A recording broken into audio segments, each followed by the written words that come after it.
morning, everybody. It's your boy D Max. So let's talk. All right, so y'all see the title, man. I wanted to just delve into this a little bit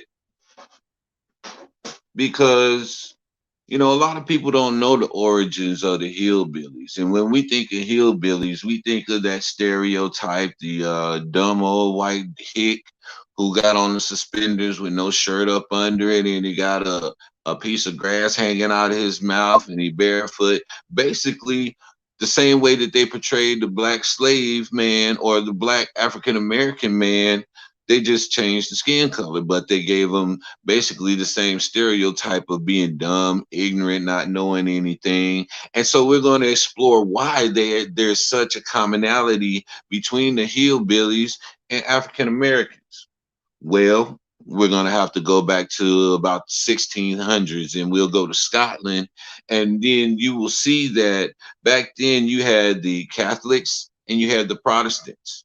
Now, anybody who knows about the religious wars and things like that know that Catholics and Protestants fought like tooth and nail. That was like the Bloods and the Crips, or the Democrats and Republicans. The Catholics and the Protestants had real issues with each other, and they fought wars behind those issues that they had with each other. So it wasn't just a small thing or an ideology thing. It was a whole type of big war. And so we'll fast forward a little bit. A lot of these Scottish immigrants who came to the United States were under a form of slavery that was called indentured servitude. Now, indentured servitude wasn't like the slavery that we were under, because indentured servitude meant that you had a choice to say, "Hey, I don't want to do this no more. I can go elsewhere and find work." But all of the Scottish immigrants who came to this country, most of them worked side by side with the black slaves. And a lot of them worked in the households of the masters and the high class elite people of the United States. And they were treated just like those black slaves more times often than not. And so, they had this certain thing about them that was building up in them, because remember, a lot of these people who came over from England were Catholics. Hey, how you doing, Hollywood Cole, man? Good to see you, brother.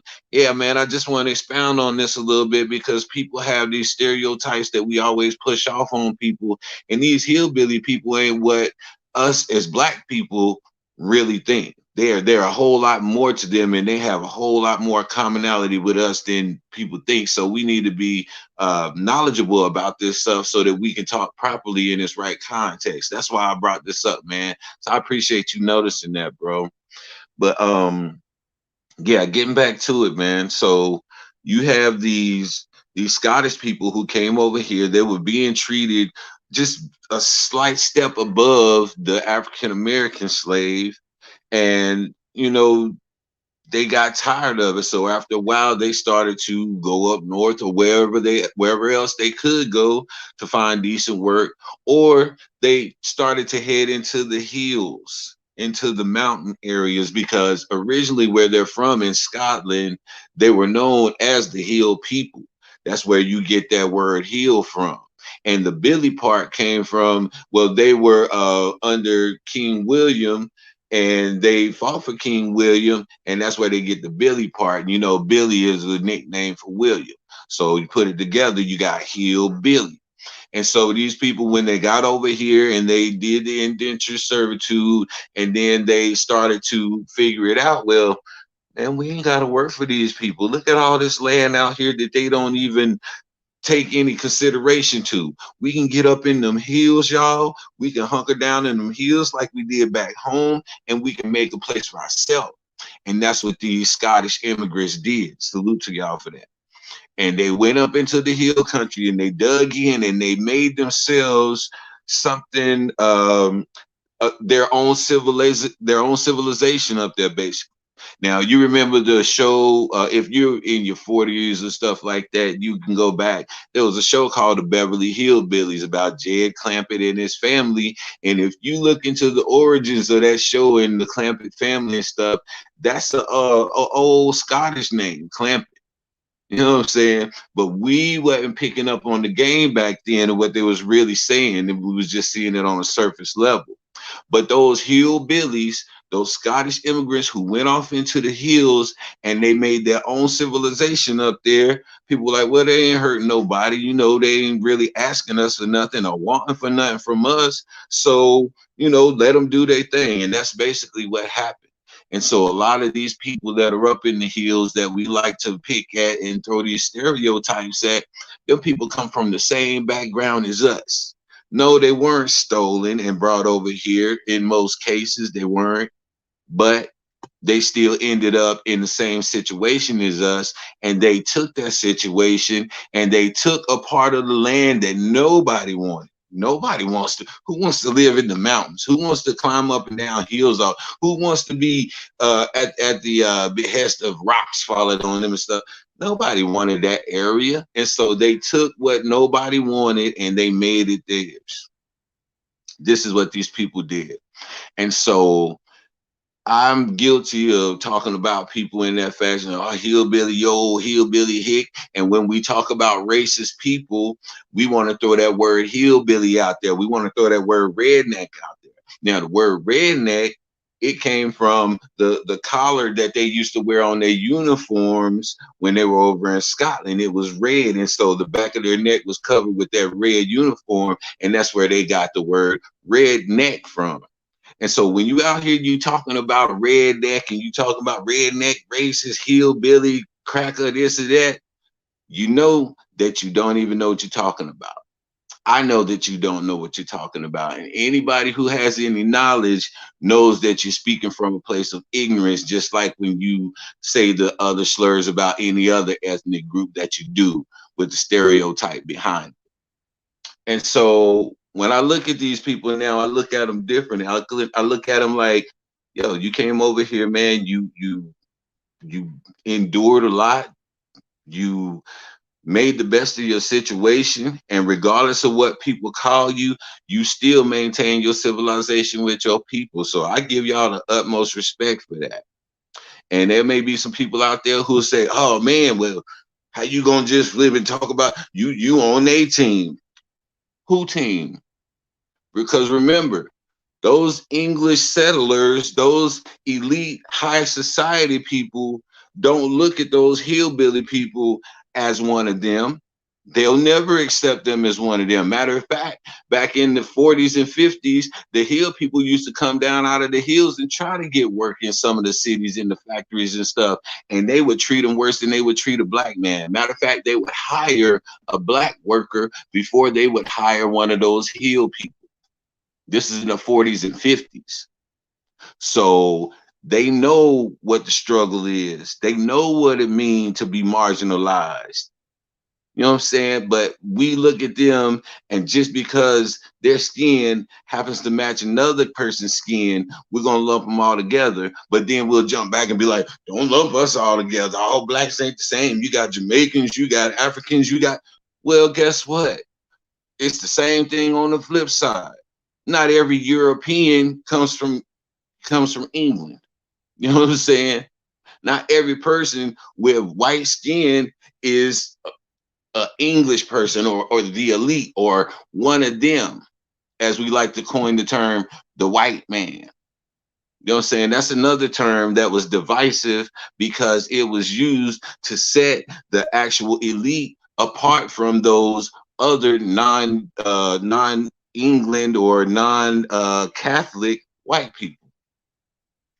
So understand the history of what we're saying. Understand the history of people that we're talking about whenever we out here speaking on things, because people with true knowledge sit there and they just look at you and they just shake their head at your ignorance. But it's okay, man, because we were all at that point at some time in our life. All of us have been ignorant to a whole lot of things, man. And it takes a real man or a real woman to say, hey, I was ignorant about that. Now that I've learned better, I can speak better and I can do better. But some of us won't do that. We'll pick up the knowledge and we'll learn these things, and we'll still go out and improperly use these terms against people and use them out in the world to just make ourselves look real hateful and ignorant. You know, I want my children and I want my grandchildren to grow up in a world to where they're seen for what they actually have to give in this world. And I don't want them to get caught up in any type of labels. And so this is why I speak against stuff like this, because I've condemned people by using labels. People have condemned me by using labels. And all in all, it didn't benefit any of us any at all.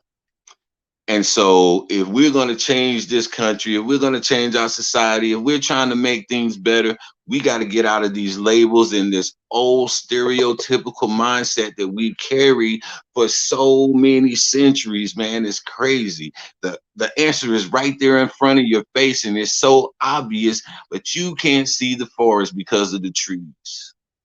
Come on, man. Let's get out of ourselves, man, and let's elevate to a higher level of understanding so that we can speak to each other better, so that we can deal with each other better, and so that we'll be able to evolve into what our nation is becoming in this new age. The new age has no room for this ignorance and this stupidity. So when you're on here and you speaking about racial things, know what you're talking about.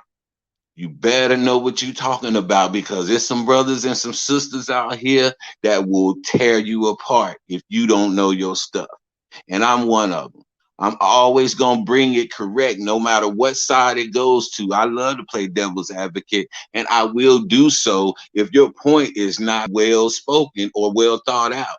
So I just came on here for a few minutes. Hey, my brother, Hollywood Cole, Dr. Walsh, my dude, what's happening, brother? Good to see you, man. Good to see you, brother.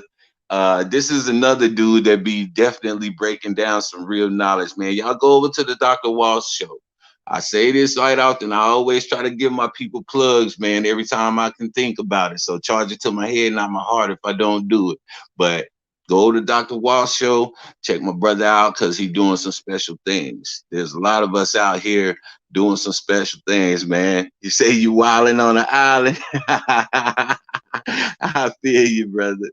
Hey, man, but yeah, yeah. These are some things that people love to comment on. These are some things that people love to um, just use as a device to keep us divided, man. But I'm not divided. The only people that I'm divided from are the people who are not trying to see real growth, and the people who are always going to speak against progression.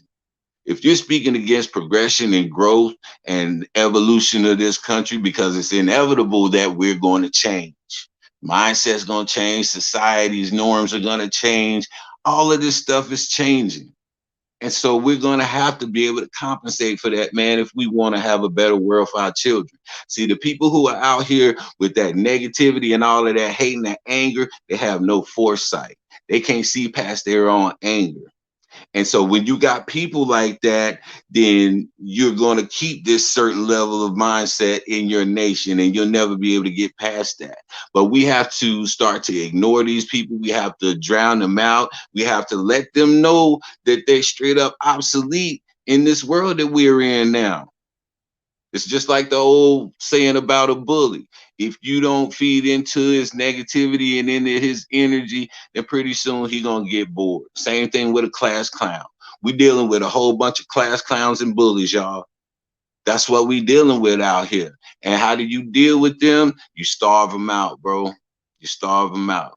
And so this is my plan. This is one of my attempts to starve these people out. You know what I'm saying? So yeah, I'm about to get out of here, man. I just want to drop that little tidbit of knowledge on your brain for the evening, man. Y'all have a blessed night. Go into this next week, whether you're working or not, but make something happen. Whether it's for you or for somebody else, go and make something happen, man. This is your boy D Mac.